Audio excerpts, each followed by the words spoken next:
लाडकी बहीण योजनेचे पैसे हे महिलांच्या खात्यामध्ये जमा होत आहेत।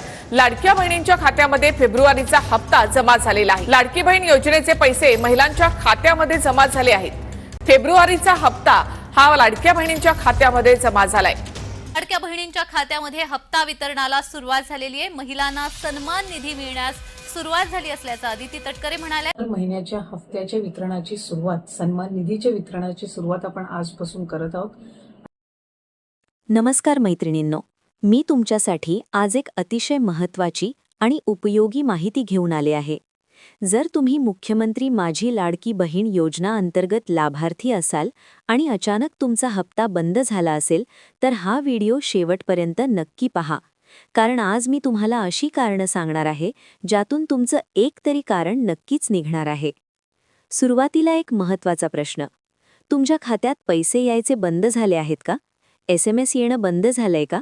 हप्ता अचानक थांबला आहे का?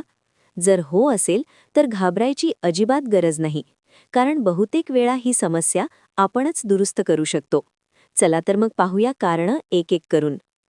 कारण नंबर 1, DBT इनॅक्टिव्ह असणं। बऱ्याच वेळा बँक खात्याची DBT म्हणजे आधार लिंकिंग बंद होते। DBT म्हणजे काय? तुमचं आधार कार्ड आणि बँक खातं जोडलेलं असणं। जर हे इनॅक्टिव्ह झालं असेल तर पैसे येत नाहीत। उपाय: बँकेत जाऊन DBT पुन्हा ॲक्टिव्ह करा किंवा मोबाईलवरूनही करता येतं। कारण नंबर 2, KYC पूर्ण न केलेली असणं। जर तुमचं बँक खातं KYC शिवाय असेल तर हप्ता थांबू शकतो। उपाय: बँकेत जाऊन e-KYC पूर्ण करा। लक्षात ठेवा, कधीकधी जुनी KYC पुन्हा करावी लागते। कारण नंबर 3, संयुक्त खाते जॉईंट अकाउंट। जर तुमचं बँक खातं नवरा, भाऊ किंवा दुसऱ्या व्यक्तीसोबत संयुक्त असेल तर लाभ बंद होतो। नियम: खाते फक्त महिलांच्या नावावर असणं आवश्यक आहे। कारण नंबर 4, खातं तुमच्या नावावर नसणं। अनेक महिलांचं खातं अजूनही नवऱ्याच्या किंवा घरातल्या व्यक्तीच्या नावावर असतं। आता असं चालत नाही। उपाय: स्वतःच्या नावावर नवीन खाते उघडा। कारण नंबर 5, आधारवरील नाव वेगळं आणि फॉर्मवरचं नाव वेगळं। असं असेल तर समस्या येते।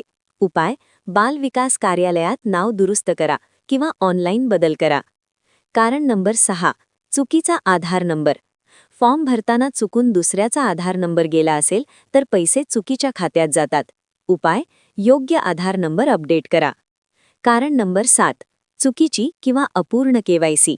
काही महिलांनी चुकीची माहिती दिलेली असते किंवा KYCच केलेली नसते।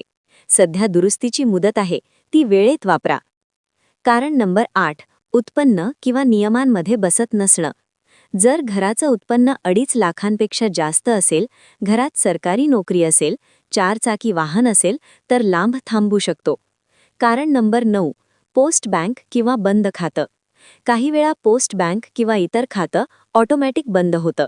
उपाय: नवीन खाते उघडून DBT ॲक्टिव्ह करा। कारण नंबर 10, वारंवार बदल करणं।